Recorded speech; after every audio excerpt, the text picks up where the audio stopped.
Vamos para a Série A2 falar do Guarani, que Vamos. conseguiu aí um ponto em casa. Sim. Nesse caso, o empate eu entendo como positivo, era um confronto ali direto, pelo que você me explica. Também entendo, Ana, um confronto direto, o Bragantino concorrente ao acesso, um 0-0, que poderia ter sido um resultado com gols, um jogo com gols. O jogo foi bom, tem 0-0 que é chato. Não foi o caso de ontem do jogo do Brinco, Guarani e Bragantino.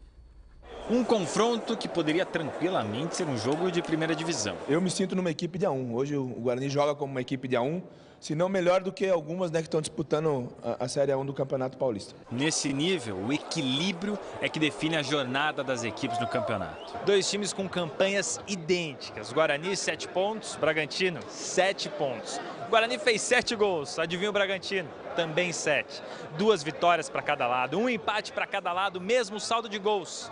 Vamos ver se alguém vai desempatar essa parada? Vamos acompanhar. O Guarani bem que tentou, viu? De tudo quanto é jeito. No toque de classe de Fumagalli, que tabelou de calcanhar. Olha só o estilo, mas bateu fraquinho. Max de cabeça perdeu um gol incrível. Cruzamento para a área, Fumagalli furou e Max cabeceou para fora. O Ziel também mandou uma bomba e Felipe defendeu. E o Bragantino levou perigo na bola parada. Falta na entrada da área. Pintado ficou bravo com a marcação, amigo não gostou. Reclamou tanto que até levou bronca do juiz.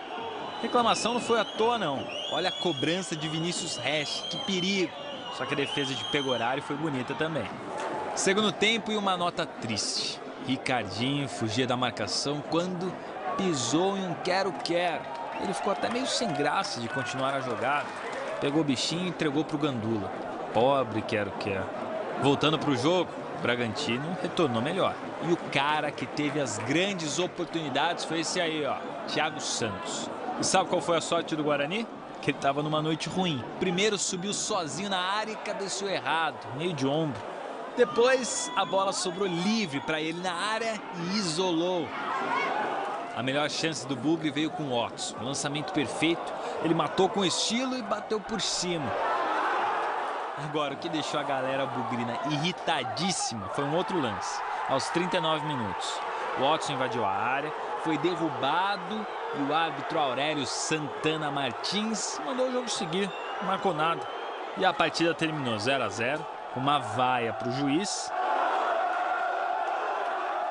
E com as campanhas de Bragantino e Guarani ainda exatamente iguais. Um ponto lá no final a gente vai acabar somando, né?